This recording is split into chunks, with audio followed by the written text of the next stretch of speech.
എറണാകുളം കോതമംഗലത്ത് ജനവാസ മേഖലയിൽ ഇറങ്ങി ശല്യമുണ്ടാക്കിയ ആനയെ മയക്കുവെടിവെച്ചു. ആനയെ റേഡിയോ കോളർ ഘടിപ്പിച്ച് ഉൾവനത്തിൽ വിടാനാണ് തീരുമാനം. കഴിഞ്ഞ കുറച്ച് ദിവസങ്ങളിലായി മേഖലയിൽ കാട്ടാന ശല്യം പതിവായിരുന്നു. പുലർച്ചെ തന്നെ മയക്കുവെടി വെക്കാനുള്ള ദൗത്യവും ആരംഭിച്ചു.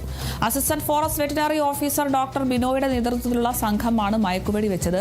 നേരിയ മഴയുണ്ടായിരുന്നത് തുടക്കത്തിൽ പ്രതിസന്ധിയായെങ്കിലും പിന്നീട് കാലാവസ്ഥ അനുകൂലമായതോടെ മയക്കുവെടി വെക്കുകയായിരുന്നു. ആനയ്ക്ക് ആരോഗ്യ പ്രശ്നങ്ങൾ എന്തെങ്കിലും ഉണ്ടോ എന്നത് പരിശോധിച്ച ശേഷമായിരിക്കും കോളർ ഘടിപ്പിച്ച് ഉൾക്കാട്ടിൽ തുറന്നുവിടുക. കഴിഞ്ഞ ഒരു മാസമായി കോട്ടപ്പടി പഞ്ചായത്തിൽ പകൽ സമയത്ത് പോലും ഇറങ്ങി നടന്ന് ഭീതി പടർത്തിയിരുന്ന ആനയെയാണ് മയക്കുവെടി വെച്ചത്.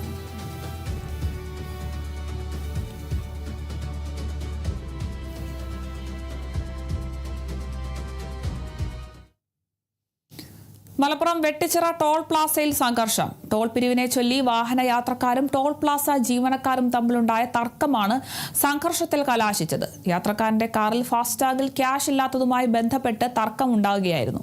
പിന്നീട് കാർ യാത്രക്കാരെ മർദ്ദിച്ചതായും ആരോപിക്കുന്നുണ്ട്.